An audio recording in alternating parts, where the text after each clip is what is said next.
सो बच्चों आपके सामने एक ट्रायल बैलेंस जैसा कुछ नजर आ रहा होगा आपको, if I am not wrong. And ये जो बच्चों ट्रायल बैलेंस है, ये किसका ट्रायल बैलेंस है? मिस्टर एंड का। सर क्यों है ये मिस्टर एंड का ट्रायल बैलेंस? क्योंकि भाई ये एंड में ही काम किया जाता है फाइनेंशियल स्टेटमेंट्स बनाने का, और ये चैप्टर में भी आप एंड ऑफ द सेशन में ही पढ़ाई कर रहे हैं। So that is why this is the trial balance of mister and. And what you are suppose to prepare? Trading and PL account followed by balance sheet.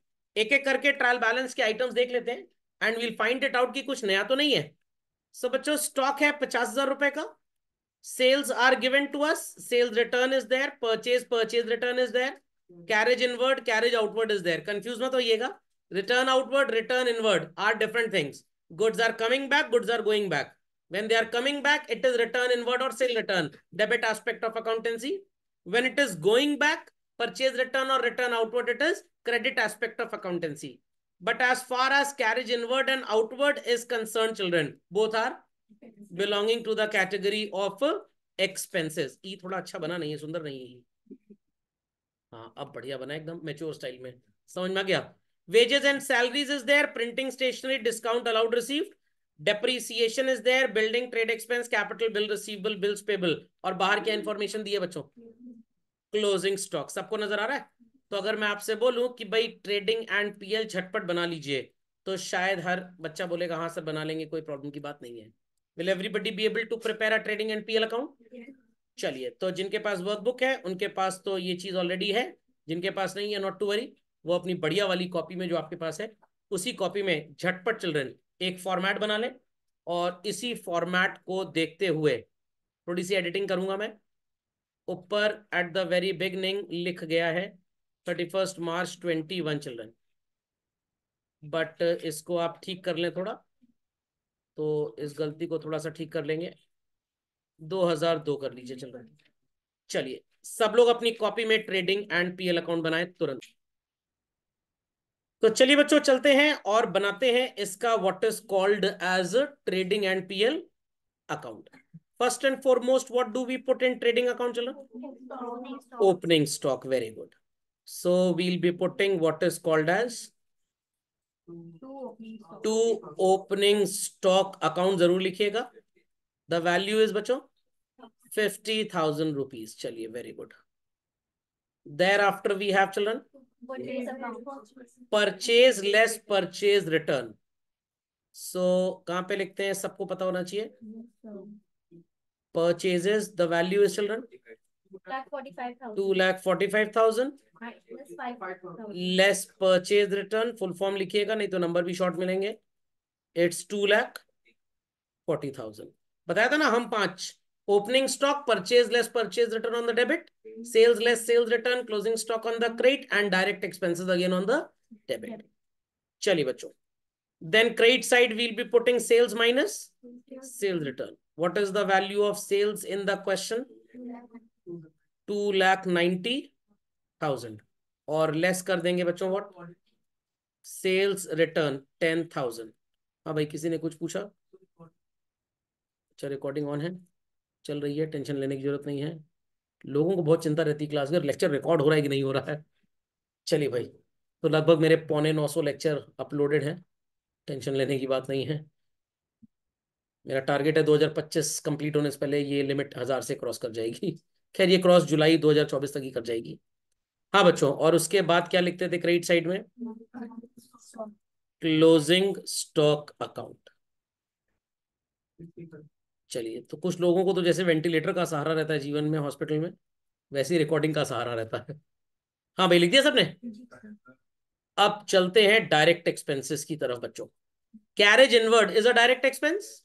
Yes, because it is related to buying. Trolley वाला जो trolley में सामान लेके आया, we are going to make its payment done, titled as what? Carriage inwards. The value was 4,000। And then बच्चों we have wages, the value is 12,600। क्या है? 6,000 है? हाँ। नहीं यहाँ तो 12,000 नजर आ रहा है। हाँ वेजेस ही तो लिखना है। Carriage inward is 4,000 that we have written. और वेजेस लिखेंगे 12,000। चलिए भाई, अकाउंट जरूर लिखिएगा। होता क्या है कि फाइनल अकाउंट तक आते आते students generally forget to write the word account. चलिए, done this. Then children, salary, printing, stationery, discount allowed, sub indirect expenses. Discount received is an income. Depreciation, trade expense, again indirect. Building and bills receivable belong to the category of asset, and bills payable capital belong to the category of liability. तो I hope so कि यहाँ पे जितना हमको लिखना था that we have done. So here children, the total is what? Double line draw करने की जरूरत नहीं है। हाँ, अभी ग्रॉस प्रॉफिट कैलकुलेट कर लेते हैं। चलिए बच्चों, तो डबल लाइन में ड्रॉ करिएगा, सिंगल लाइन ही ड्रॉ करिएगा। डेबिट टोटल इज चिल्ड्रन 50 + 240, एकदम सब्जी वाले की तरह कैलकुलेट करिए, तभी तेज चलेंगे जीवन में। 240 + 50 इज 290 हो गया। 290 + 4 कितना होता है? 294। 12,000 और जोड़ देंगे तो 3,06,000 आ जाएगा। 345 क्रेडिट और 3,06,000 डेबिट। कितना शॉर्टेज है चिल्ड्रन? 39,000। इसे क्या नाम दिया जाएगा? To gross profit carried. और सब बच्चों को याद होना चाहिए, अगर आपके एग्जाम में सेपरेटली चिल्ड्रन आपको ट्रेडिंग अकाउंट का क्वेश्चन आए, सिर्फ ट्रेडिंग ही बनाना हो, तो in that case carried down word use करना टेक्निकली रॉन्ग है। मार्क्स हो सकता है टीचर ना काटे, but technically it is wrong, क्योंकि कैरेट डाउन तो वहां होगा जहां के ब्रॉट डाउन होना है। बट जब आप सिर्फ ट्रेडिंग बना रहे हैं तो why you are going to use carried down? क्योंकि उसका कोई ब्रॉट डाउन नहीं है। So again children, value is what? 39,000। झटपट कंप्लीट कर ले। तो trading account GP is coming 39। चलते हैं बच्चों पीएल पे। सबसे पहला एक्सपेंस जो हमको नजर आ रहा है दैट इज कैरेज आउटवर्ड। चलिए, तो सबसे पहले लिख देते हैं carriage outwards account. What is the value of carriage outward given? 6,000 children. After carriage outward हमें नजर आएगा बच्चों salary, printing, stationery, discount allowed. We'll put all three.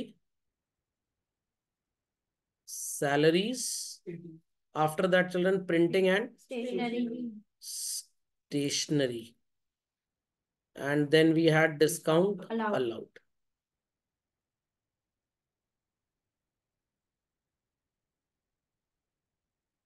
And इसी सीक्वेंस में क्रेडिट साइड में लिख लेते हैं बच्चों डिस्काउंट रिसीव्ड अकाउंट। करेक्ट। तो अब कितना हो गया बच्चों? Discount received is 600, then salary is 18,000, printing and stationery is 900। Correct. चलिए, देन डेप्रीसिएशन इज 3,000। चलो लिख देते हैं डेप्रीसिएशन भी हम। डेप्रीसिएशन के आगे एक एडिटिंग कर लीजिए, लिख दीजिए depreciation on typewriter. What was the value? 3,000. So we wrote depreciation also. Then we have trade expenses, children. चलिए. So with this, all items have been recorded in profit and loss account. Let's understand total credit पे ही I feel like is more, children. Underline आप double line करेंगे यहाँ पे 39,600. Debit का total कर लेते हैं चिल्ड्रन। 16 + 8 इज 24। 24 + 3,000 रुपए डेप्रीसिएशन कितना हो गया? झटपट बताएं। 27। Very good. 27 और उसके बाद 5600 रुपए। 27 and 5 is 32,600। 32,600 और 1800 और जोड़ दें उसमें 34,200। तो 5,200 रुपए आ जाएगा। 34,400 आएगा ना? तो 5,200 आ जाएगा ना? तो डेबिट साइड की जो शॉर्टेज है children that represents net profit, और लिखेंगे transfer to capital account. Done this much. चलिए सब लोग अपडेट करें फास्ट। चलते हैं आगे बच्चों, और बिजनेस का फाइनेंशियल स्टेटस जानने के लिए we will now be preparing what? Balance sheet. तो भाई अब जो भी आइटम्स अनडन हैं they will appear where children? In balance sheet. तो असेट के लिए we have building and bills receivable, and liability के लिए we have capital and bills payable. चलिए बच्चों, तो सबसे पहले असेट साइड में लिख देते हैं building 2,08,100 if I'm not wrong. That was the value of building, children. Yes, 2,08,100 और bill receivable is 20,000. एंड एक चीज और बच्चों जो ट्रेडिंग अकाउंट की क्रेडिट साइड में लिखी जाती है, that appears here also, it is closing stock, value is 65,000 and here we'll be putting capital 272,900 और नेट प्रॉफिट इसमें क्या करेंगे आप, प्लस कर देंगे 5,200। तो बच्चों ये आ जाएगा 2,78,100 and then we have bills payable which is 15,000 children, and finally you will be getting the total of balance sheet children.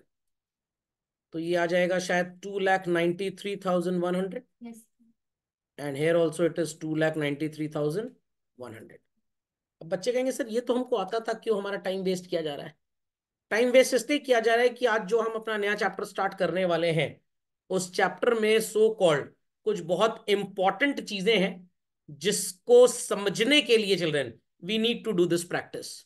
तो इट्स जस्ट लाइक दैट कि जब आप कहीं पे लेटर से स्विमिंग करने गए और आपने कहा भाई हमें थोड़ी बहुत स्विमिंग आती है, हमें एक्सपर्ट लेवल पे स्विमिंग करनी है ताकि हम इंटरनेशनल चैंपियनशिप जीत पाए, तो जो आपका कोच होगा क्या बोलेगा, चलो पहले स्विमिंग पूल में नदी में कूद जाओ, नदी में कूदने का शायद रिस्क ना ले, पता लगा भाई आपका लास्ट जंप था, उसके बाद किताब लिखी जाए द लास्ट जंप, ओके, और एक ही पेज बस लिख पाए थे, कवर पेज, इंडेक्स भी नहीं बना था ठीक से। तो वो पहले जानना चाहता है कि भाई आपका स्विमिंग का स्ट्रोक क्या है, फिर अकॉर्डिंगली वो आपको करेक्ट करेगा या टीच करेगा। खोपड़े में बात गई। तो पहले समझ में आ जाए कि भाई जब हम बैलेंस शीट बनाते हैं, if we have not committed any mistake during the session, how trading PL balance sheet और financial statements would be done. But अगर हमसे कोई गलती हो गई है, कोई नादानी हो गई है, हम नादान परिंदे बन गए थे, समझ में आ गया, तो अब हम घर वापस लौटने को आए हैं, तो हमें ये जानना पड़ेगा कि जो भी हमसे गलतियां हुई हम कैसे उसको एडिट करेंगे। And those mistakes are called as what children, those mistakes are basically called as adjustments. I repeat children, they are called as what? Adjustments. So सबको बैलेंस शीट तक की कहानी तो समझ में आ गई होगी बच्चों, कोई प्रॉब्लम की बात नहीं है। बट अब मैंने आपके लिए एक छोटा सा असाइनमेंट तैयार किया है। Assuming in the above question जो वेजेस का अमाउंट था चिल्ड्रन, उस वेजेस के अमाउंट में आपको नजर आ रहा है अमाउंट ऑफ रुपीज शायद 12,000 था, if I am not wrong. आप चेक कर लीजिए अपना ट्रेडिंग अकाउंट। मैंने एक एडिशनल डेटा यहाँ पे ऐड कर दिया, 3,000 रुपए का वेजेस है जो अभी भी पे करना बाकी है। आई रिपीट, अभी भी पे करना बाकी है। इसे आप क्या बोलेंगे बच्चों? आउटस्टैंडिंग। बाहर खड़ा है क्लास के? नो, आउटस्टैंडिंग का मतलब यू आर सपोज टू पे बट आपने पे किया नहीं, मतलब आपको अपने एम्प्लॉय से जॉब का सर्विस का बेनिफिट मिल चुका है बट आपने पैसे नहीं दिए। तो बच्चों जब आपको बेनिफिट ऑफ द कॉस्ट मिल चुका है, सिर्फ आपने पेमेंट नहीं किया है, इट इज एन एक्सपेंस और it is not an expense. I repeat children, आपको बेनिफिट ऑफ सर्विस मिल चुका है तो इट इज एन एक्सपेंस और it is not an expense. It is an expense. Chart आपने खाली गबड़ गबड़ करते हुए पैसा आपने चार्ट वाले को दिया नहीं है, तो इट इज एक्सपेंस और it is not an expense. It is not an expense, it is an expense. यही सबसे बड़ा कंफ्यूजन का पॉइंट है। और ये बात मैंने आपको एकदम स्टार्टिंग में सिखाई थी, रिसिप्ट और इनकम में क्या डिफरेंस होता है, पेमेंट और एक्सपेंस में क्या डिफरेंस होता है। आपके पापा का ऑफिस का इलेक्ट्रिसिटी बिल 25,000 आ गया, अभी पेमेंट नहीं हुआ है, still it is an expense. Bill 25,000 का आया था, पापा ने 30,000 का चेक काट के दे दिया, कितने पैसे एक्स्ट्रा दे दिए इलेक्ट्रिसिटी डिपार्टमेंट को? 5,000।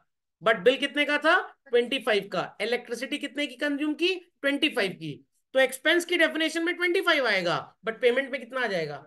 30,000। सैलरी का अमाउंट शायद 18,000 रुपए था, जरा पीएल में एक बार चेक कर लीजिए जो आपने बनाया है। बट 2,000 रुपए वो सैलरी है जो हमने नौकर को दे तो दी बट उसने हमको काम करके नहीं दिया। It is known as what children?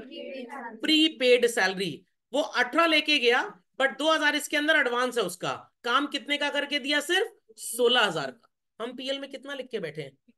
18। भाई जब उसने सर्विस 16 की दी, हमें बेनिफिट 16 का मिला, cost of benefit he expense की डेफिनेशन होती थी, तो हमने उसको 18,000 दिया, इन विच 2,000 इज पेड एज एडवांस। तो हमको उससे सर्विस कितने रुपए की मिली बच्चों?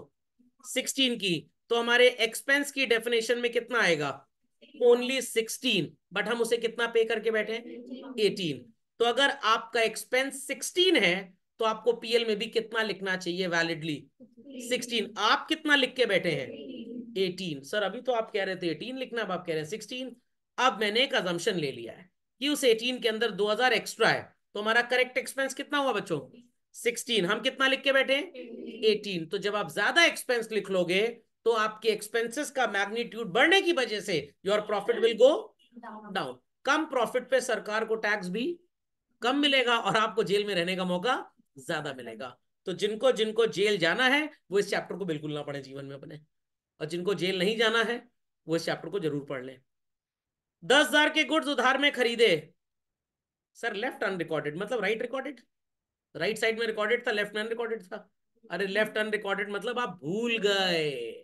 वो एक मूवी आई थी ना अक्षय कुमार की, जिसमें एक कैरेक्टर था जो कान में अगरबत्ती लगाता था। अरे भूल भुलैया। भूल गए एक तो सब लोग। चलिए ये सब तो याद ही रहना चाहिए कम से कम। What it clear? तो यहां पे भी भूल भुलैया हो चुका है। अगर आपने गुड्स परचेज किए एंड रिकॉर्ड नहीं किया चिल्ड्रेन, तो क्या हमारी बुक्स में सही परचेज अपीयर कर रही है? नो हमारी परचेज की वैल्यू थोड़ी सी गड़बड़ है। कम ज्यादा बात की बात है, थोड़ी सी गड़बड़ है। और आपने गुड्स कैसे खरीदे हैं? क्रेडिट पे, उधार पे खरीदे। Name the person from whom we buy goods on credit. Creditor. तो हमारी बुक्स में क्रेडिटर भी गायब होगा। आई रिपीट, हमारी बुक्स में क्रेडिटर भी गायब। जो बच्चा क्लास में ही नहीं आया, उसने पढ़ाई भी नहीं की और उसे होमवर्क भी नहीं मिला। डुअल एस्पेक्ट समझ में आया कि नहीं आया? समझ में आया। और जिसके पापा को सर ने कंप्लेन कर दी फोन करके, उसको डांट भी पड़ी और चप्पल भी पड़ी। Dual aspect. तो जीवन में डुअल एस्पेक्ट चलता रहता है। हेलमेट नहीं पहनी, लड़ भिड़ गए। डुअल एस्पेक्ट, हेलमेट भी नहीं पहनी और लड़ भिड़ भी गए। डॉक्टर का फायदा हो गया इसमें। समझ में आ गया? खैर, तो ये बात सबको समझ में आ गई। तो परचेज भी गड़बड़ है, क्रेडिटर्स भी गड़बड़ है। डेप्रीसिएशन नामक यंत्र इस क्वेश्चन में फिट किया गया था सोल्यूशन के अंदर, बट वो किस चीज का डेप्रीसिएशन मैंने बताया आपको? Type writer. Cut cut cut cut cut cut cut cut, समझ में आ गया? बट यहां पे किसके डेप्रीसिएशन की बात कर रहे हैं बच्चों? बिल्डिंग। क्या आपके क्वेश्चन जो अभी आपने सॉल्व किया, it had building depreciation children? No, वो टाइप राइटर का था। तो बिल्डिंग डेप्रीशिएट तो हुई, बट आपने उसका डेप्रीसिएशन रिकॉर्ड नहीं किया। तो you missed out something. When you miss out depreciation, sole proprietorship है, पार्टनरशिप है, तो कोई प्रॉब्लम नहीं बच्चों। But under section 32 of the income tax act 1961, अगर आपने कंपनी के पीएल में डेप्रीसिएशन नहीं लिखा, आपका रहना खाना पीना सब फ्री रहेगा। जेल में, दिल्ली में पकड़े गए तो तिहाड़, और पुणे मुंबई पकड़े गए तो अर्थर रोड जेल, और हमारे प्रयागराज में पकड़े गए तो नैनी सेंट्रल जेल। वहीं ठप्पा लगवा मिलने आएंगे फिर आपसे। समझ में आ गया? तो वी शुड और we should not record depreciation. We should, but हमने तो रिकॉर्ड नहीं किया। सर कैसा अकाउंटेंट है, भुलक्कड़ ये क्या? इससे तो अच्छा तो किसी 11वीं बच्चे को रख लेते नौकरी पे। तो ये चीजें गलती हो जाती हैं चिल्ड्रन। Is that clear? और ये गलती बहुत बड़े बड़े लोगों से हो जाती है। अभी आप धीरे धीरे समझ जाएंगे बातों को। कैश सेल थी कितने रुपए की? 20,000 रुपीज की। और ये भी आप रिकॉर्ड करनी भूल गए, तो your sales would be under reported. जब आपने सेल पूरी रिकॉर्ड ही नहीं की, will your books be showing correct profit बच्चों? नो। तो आपने प्रॉफिट भी हाइड किया है। प्रॉफिट हाइड किया तो अगेन आपका रहना खाना पीना सब एकदम फ्री रहेगा। समझ में आ गया? कैश पड़ा था कैश बॉक्स के अंदर 20,000। समझी में नहीं आ रहा कहां से आया। कुछ बेवकूफ तो एआई चैटबॉट चैट जीपीटी देख रहे हैं, from where did this cash come. अब चैटबॉट कैसे बताएगा from where did this cash come? फिर लोग सोचे सर वो माइक्रोसॉफ्ट का को पायलट भी एआई है, उसको चेक कर लेते हैं। वो बताया आस्क सौरभ सर। फिर आपने सोचा बार्ड एआई से पूछे, वो भी यही बोला आस्क सौरभ सर। तो इसीलिए कुछ बच्चे जो मिस कर रहे थे क्लास, वो क्लास में चले आए और फिर भाग गए। चलिए खैर कोई बात नहीं, जाने वाले कोई नहीं रोक पाया है। समझ में आ गई बात भाई? तो 20,000 रुपए कैश सेल भी गड़बड़ है। तो ये बच्चों कुछ ग्लिम्स है आइटम्स का, ट्रांजैक्शंस का, जिन्हें आपने रिकॉर्ड नहीं किया, जिनका कुछ पार्ट रिकॉर्डेड था और कुछ पार्ट रिकॉर्डेड नहीं था। तो they are called as what बच्चों? adjustment. So those transactions, set of transactions which were recorded in not full complete form, or which were not recorded, or which were wrongly recorded, we should correct them end of the year children, क्योंकि इसके बाद तो साल खत्म, और we should ignore them. We should correct them, क्योंकि जब correct करेंगे तभी आपकी बुक्स का ट्रू एंड फेयर व्यू आएगा, तभी आपको प्रॉफिट लॉस ठीक से पता लगेगा। तो आपने वेजेस भी मिस कर दिया, सैलरी भी मिस कर दिया, परचेज मिस किया, डेप्रीसिएशन मिस किया, सेल भी मिस किया। तो जब ये सब मिस कर दिया तो मिस्टर सरकार दुखी हो जाएंगे। Got it clear? तो झटपट इसको अपनी कॉपी में लिखें, और फिर से बच्चों इसी क्वेश्चन के लिए ट्रेडिंग पीएल बैलेंस शीट बनाया जाएगा कंसिडरिंग दीज एडजस्टमेंट्स। समझ में आई बात? तो इन्हें लिखें झटपट फास्ट, और एक फिर से फॉर्मेट बनाएं ट्रेडिंग पीएल और बैलेंस शीट का। जितना बड़ा फॉर्मेट अभी बनाया था उससे कम से कम 6 लाइन बड़ा फॉर्मेट बनाइएगा। Okay, quickly. चलिए भाई, तनिष जी की तरफ से एक सवाल आया है। तनिष जी फिर से बोलेंगे? आई वांटेड कि भाई ये रिकॉर्ड में रहे सवाल जरा। What is the difference between rectification of error and adjustment in चलिए, trading दिनेश जी PL? का सवाल बड़ा ही बढ़िया सवाल है। मैं थोड़ी देर में ये पूछता आप सबसे, बट आपने पूछ लिया तो बहुत अच्छी बात है। सर रेक्टिफिकेशन भी तो करेक्शन करते थे, वहां पे करेक्शन पढ़े लिखे स्टाइल में होता था, यहाँ अनपढ़ों की तरह करना है। वहां पे एंट्री पास करते थे, थोड़ा पॉलिश थे, थोड़ा क्वीन ऑफ इंग्लैंड थे। समझ में आ गया? वो कौन सा पैलेस है जहाँ पे सबको बुलाया जाता है? Birmingham palace. सिर्फ गांधी जी ऐसे थे जिनको एडमिट किया गया था अपने वेशभूषा में, नहीं तो बाकी सबको तो 3 पीस सूट पहनना with executive black shoes is compulsory. 2 लोगों को इनविटेशन मिला था वहां जाने का अपनी वेशभूषा में, एक मेरे को और एक गांधी जी को। मैं उस जन्म में पता नहीं किस फॉर्म में था, बट गांधी जी तो थे ही थे, तो ओनली ही वॉज अलाउड। तो वो बर्मिंघम पैलेस था तनिष भाई, ठीक है। और यहाँ पे क्या है, एकदम ढाबा स्टाइल है, प्लस माइनस करके हिसाब किताब सही कर लेंगे। जैसे पढ़ी लिखी जेंट्री में कोई डिस्प्यूट होता है तो कोर्ट केस होता है। छोटे शहरों में, गांव देहात में क्या होता है, अपना चप्पल जूता मार के बराबर कर लेते हैं सब लोग, क्यों जज साहब को परेशान किया जाए। ये वही वाली स्टाइल है। समझ गए बात को? जी सर। चलिए, सो बच्चों first and foremost you must be seeing that it is wages yet to be paid. हमने इसे नाम क्या दिया बच्चों? Outstanding wages. तो डोंट अज्यूम कि ये पढ़ के आपके एडजस्टमेंट सारे आज खत्म हो जाएंगे, ऐसा कुछ नहीं है। It is just the reason to teach कि भाई एडजस्टमेंट की जरूरत क्या है, इसलिए मैं आपको इस इनफॉर्मल तरीके से इसको पढ़ा रहा हूँ, ठीक है। इसके बाद फॉर्मली आपको टोटल 40 एडजस्टमेंट्स पढ़ाए जाएंगे, जिसमें से सीबीएसई के सिलेबस में तो 12 13 15 ही कोर्स में है, आईएससी के सिलेबस में लगभग 30 35 हैं। What it clear? बट अगर आप सब नहीं पढ़ेंगे बच्चों तो 12वीं में बैंड बच जाएगी आपकी, इसलिए आपको सब कुछ पढ़ना पड़ेगा। शैल आई प्रोसीड फर्दर? चलो भाई, तो 3,000 रुपए का ऐसा वेजेस है जो पे करना है, बट अभी आपने पे किया नहीं, तो आपको बेनिफिट तो मिल चुका है। इट इज और it is not an expense children? It is. चलिए, very good children, it is an expense. आपको बच्चों वेजेस की क्या वैल्यू नजर आ रही है अपने ट्रेडिंग अकाउंट के अंदर? 12,000 रुपीज। इस 12 की मरम्मत आपको करनी पड़ेगी, because now children it is not 12,000। Sir why not 12,000? Because 12 तो तब था when it was given in trial balance children. अब 3,000 का ऐसा वेजेस है जो पे करना था बट आपने पे नहीं किया। तो 12 given in trial balance, I repeat children, ये जो 12,000 रुपए ट्रायल बैलेंस में दिया है, it is those wages which have been paid, और आपको इसका बेनिफिट भी मिल चुका है। एडजस्टमेंट्स में आपने लिखा 3,000 का वेज जो अभी पे करेंगे, बट अभी पे किया नहीं, बट बेनिफिट तो मिल चुका है। तो टोटल आपको बेनिफिट कितने पैसे का मिला? 12 बेनिफिट मिल गया, पे भी कर दिया। 3 का बेनिफिट मिला है बट पे नहीं किया, तो टोटल बेनिफिट कितने का मिला? 15। कैसे 12,000 विल बिकम 15,000 चिल्ड्रन? प्लस कर देंगे आप वेजेस में। What is the value of wages in trial balance? 12,000। Add कर देंगे children what is called as outstanding wages 3,000। So जो आपने नया ट्रेडिंग पीएल बनाया है उसमें आपकी वेजेस की वैल्यू क्या आ जाएगी?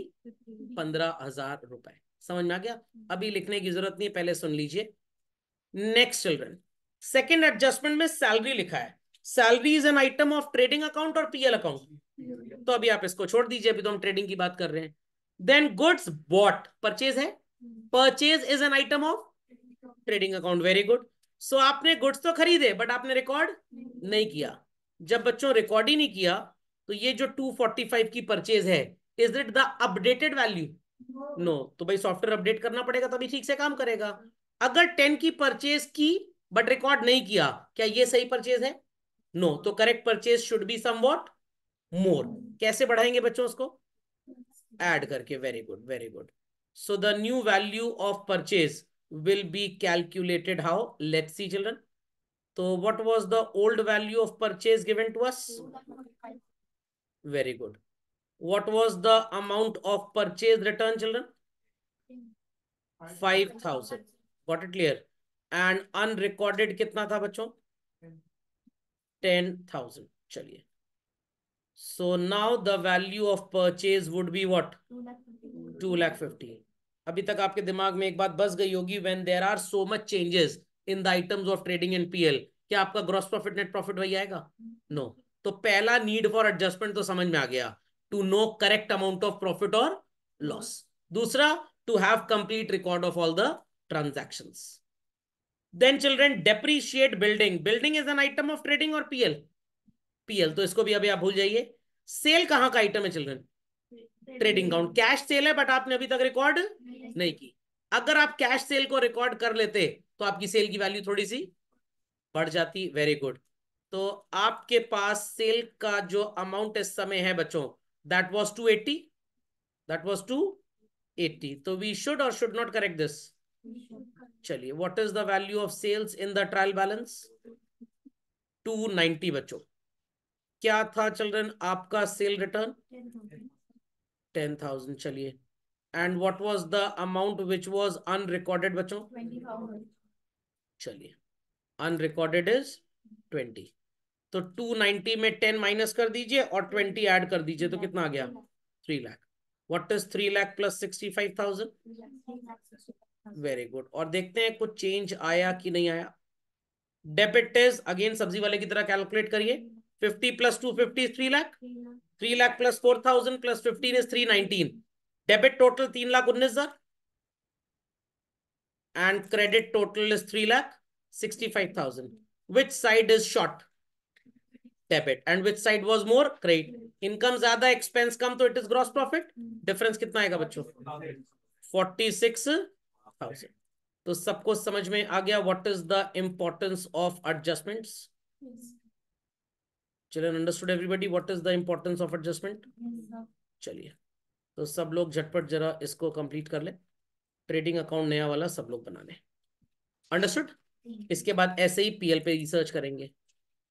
सो पीपल अंडरस्टूड एडजस्टमेंट्स क्या होते हैं? लिख के कहाँ आएंगे सर हमको ये क्वेश्चन में? ट्रायल बैलेंस के नीचे जैसे क्लोजिंग स्टॉक लिखा होता है वैसे ही सब आपको मिलेंगे. Why it is to be done समझ में आ गया, और इनको करने से हमारे ट्रेडिंग पीएल पे क्या असर पड़ेगा ये भी समझ में आ गया. तो ये सीखना बहुत जरूरी था.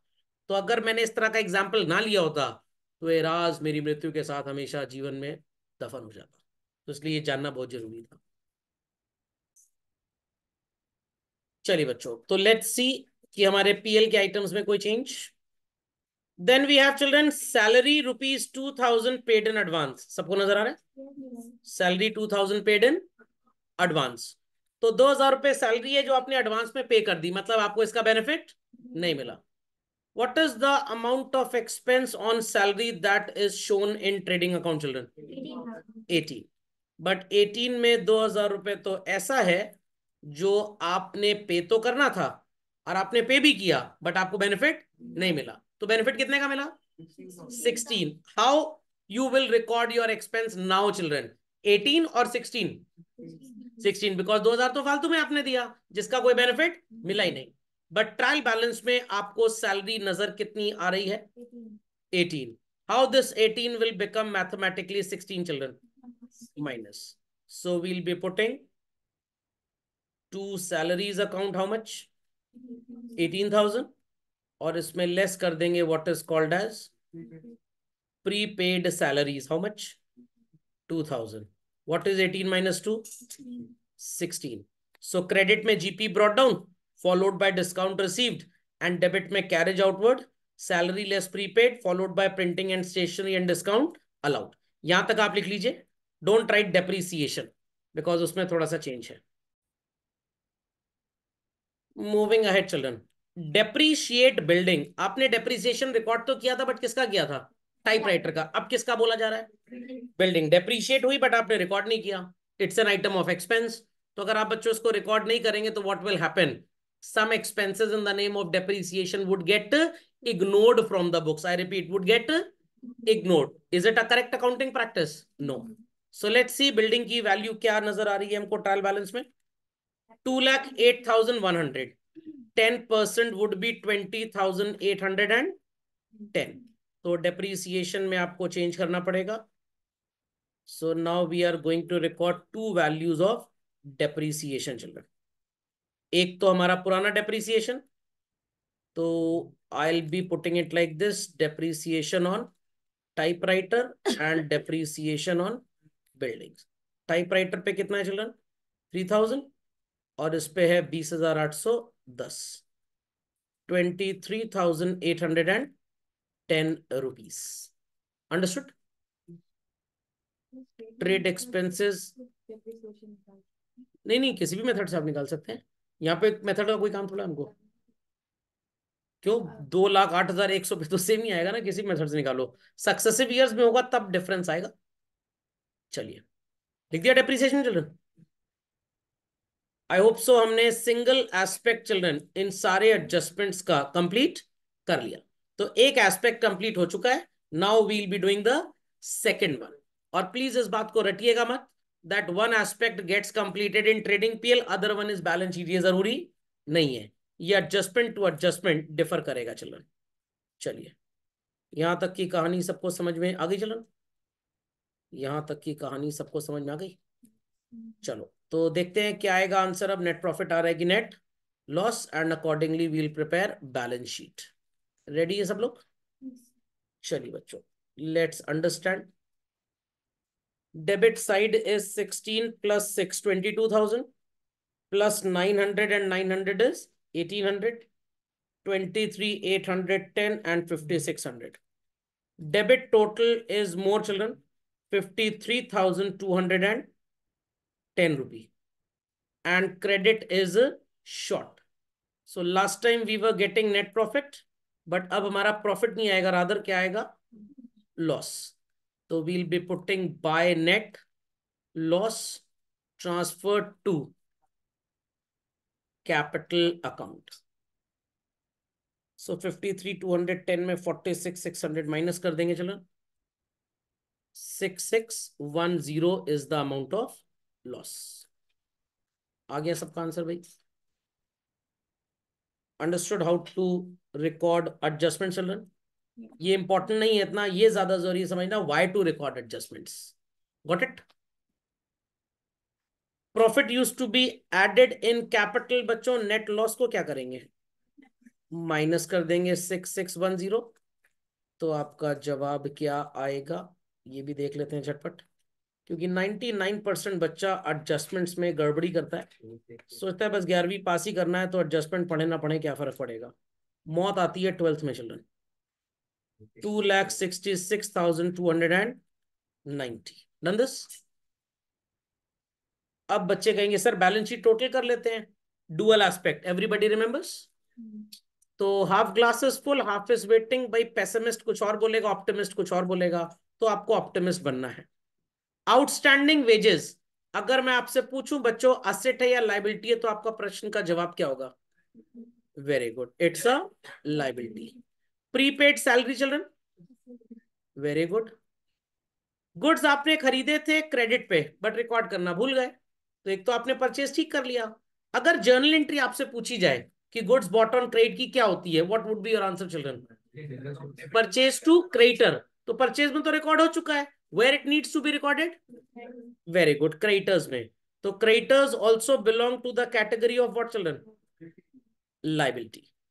डेप्रीसिएशन आपने किया बिल्डिंग पे चिल्ड्रन, तो बिल्डिंग की वैल्यू रिड्यूस हो गई. Building appears where children? On the asset side. तो अब आप डेप्रीसिएशन को क्या कर देंगे एसेट में से? Minus. Very good. Cash cell आपने किया था बच्चों, सेल में तो आपने एडजस्ट कर लिया. What is the journal entry for cash sale? Cash account debit to sale.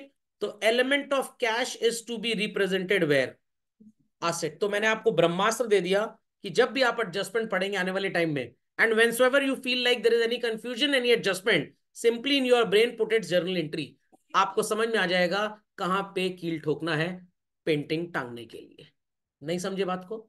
तो ये मोस्ट इंपॉर्टेंट चीज है जो जनरली दुनिया की किसी किताब में मिलती ही नहीं. Is that understood? तो भाई टायर पंचर होता है. बचपन में एक बार मैं भी गया, अपनी साइकिल का टायर पंचर हो गया था बनवाने के लिए. क्लास 3 या 4 में रहे होंगे, और मैंने देखा वो ट्यूब में हवा भरी और उसने पानी में डाल दिया, बुलबुला निकलने लग गया. तो मैंने उससे कहा ये तो बहुत बढ़िया, ये कैसा कोई स्पेशल वाटर है क्या? अब भाई क्लास 3 4 में बच्चा पढ़ रहा है, उसको इतनी साइंस तो अब आती, पहले नहीं आया करती थी ना हमारे जमाने में, हम प्रिमिटिव एज के पढ़े लिखे हैं। तो कह रहा हाँ मेरे पास एक ऐसा मसाला है, पाउडर है, पता नहीं मेरे को आज भी याद है उसने व्हाइट कलर का कोई पाउडर दिखाया था, हो सकता है टैल्कम पाउडर उसकी शॉप पे रहा होगा, बट आई डोंट नो। तो मैंने घर आके अपने पापा को ये बात बताई तो ही स्टार्टेड लाफिंग। तो कह रहे हैं तुमने साइंस नहीं पढ़ी क्या, मैंने नहीं पढ़ी तो है, कह रहे उसमें होता नहीं वो एयर प्रेशर की वजह से। मैंने कहा अच्छा, पागल बना रहा था मेरे को बंदा। समझ में आई बात। तो ये बेसिक साइंस है चिल्ड्रन। तो टायर पंचर बनाने वाला फिजिक्स और साइंस कुछ पढ़ा नहीं है, बट एप्लीकेशन पूरा का पूरा एयर का और प्रेशर का वहां लग रहा है। तो प्रेशर समझाना हो तो सबसे बढ़िया एग्जाम्पल यही है। टीचर पता नहीं कौन कौन सी डेफिनेशन ले लेता है, बच्चा कहता है ये तो ना समझ में आया भैया। Understood this. चलिए भाई, चले आगे। तो ये कहानी बच्चों कंप्लीट कर लीजिए, जितना मैंने सजाया है सिंदूर इंदूर लगाया, आप भी लगा लीजिए, अच्छा लगेगा आपको। जहां पे आपने ये एडजस्टमेंट्स दिखे हैं वहीं पे लिख लीजिए, फिर उनको आगे लिखना स्टार्ट करते हैं। So let's move further children. सबसे पहले लाइबिलिटी साइड में आप एक एड ऑन करेंगे, दैट इज क्रेडिटर्स। कितने के थे चिल्ड्रन परचेज में? 10,000। असेट साइड पे ऐड करेंगे चिल्ड्रन कैश, जो सेल्स का था, how much? 20,000। Then liability side में will be adding outstanding wages, कितना था? 3,000। एंड असेट साइड पे बच्चों will be putting prepaid salaries, how much it was? 2,000। Very good. Building का वैल्यू था बच्चों 2,08,100, less we had depreciation children 20,810. So let's see what value it will be. 2,08,100 minus 20,810. 187,290 if I'm not wrong. Answer children. तो 1 2 3 4 5 effects have been shown. एक बार check कर लें कुछ भूले तो नहीं। वेजेस भी लिख लिया, सैलरी भी लिख लिया, this is also done, this is also done, this is also done, सब लिख लिया बच्चों। टोटल कर लेते हैं, देखते हैं क्या आता है।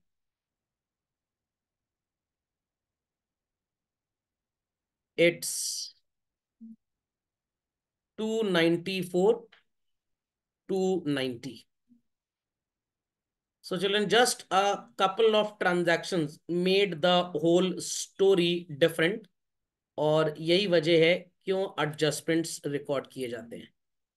Had these been not recorded in the books of accounts, will we be getting true and fair results? The answer is no. Importance of adjustment समझ में आया कि अगर नहीं रिकॉर्ड करेंगे तो कितना बड़ा बवंडर हो जाएगा। तो दैट इज मोर इंपॉर्टेंट, जो दुनिया के 99% टीचर्स बच्चों को बताना भूल जाते हैं, और over the period of time कुछ बच्चे समझ लेते हैं अपने आप से। समझ में आ गया? जब वो एक दो जगह गलती करते हैं फिर वो एडजस्टमेंट को ठीक करते हैं तो उनको पता लगता है हाँ अब मेरा आंसर सही आ रहा है। मतलब अगर एडजस्टमेंट ठीक से रिकॉर्ड नहीं होगा तो आपका आंसर सही नहीं आएगा। बैलेंस शीट टैली हो जाएगी, कुछ बच्चे कहते हैं सर बैलेंस शीट टैली हो गई, हमने 3 एडजस्टमेंट छोड़ भी दिए। भाई डुअल एस्पेक्ट है, डुअल एस्पेक्ट है। समझ में आया? जो स्टॉक रिकॉर्ड में दुकानदार की था ही नहीं और वो चोरी भी हो गया तो दुकानदार को कभी इस बात का पता लगेगा ही नहीं। समझ में आ गया? तो इसीलिए कुछ लोगों का प्रीवियस टेस्ट में क्वेश्चन कह रहे थे कि सर टैली नहीं कर रहा है। ट्रायल बैलेंस अगर टैलीड है चिल्ड्रन तो आपकी बैलेंस शीट हमेशा टैली करेगी। 10 एडजस्टमेंट आए क्वेश्चन में, आप 10 को छोड़ दिए तब भी टैली कर जाएगी। और बैलेंस शीट टैली करना is not a conclusive evidence कि आपकी अकाउंटिंग प्रैक्टिसेस एकदम सही है, गलती हो भी सकती है। समझ गए? चलिए, तो कैश बेसिस अक्रूवल बेसिस अगली क्लास में कंटिन्यू करेंगे, और इसी के बाद चिल्ड्रन विल अंडरस्टैंड कि इन एडजस्टमेंट्स की फर्दर क्या जरूरत है। तो अभी तो मैंने आपको एक नीड बताई, अभी एक नीड और बतानी बाकी है। ओके, चलिए, तो that's all for today children.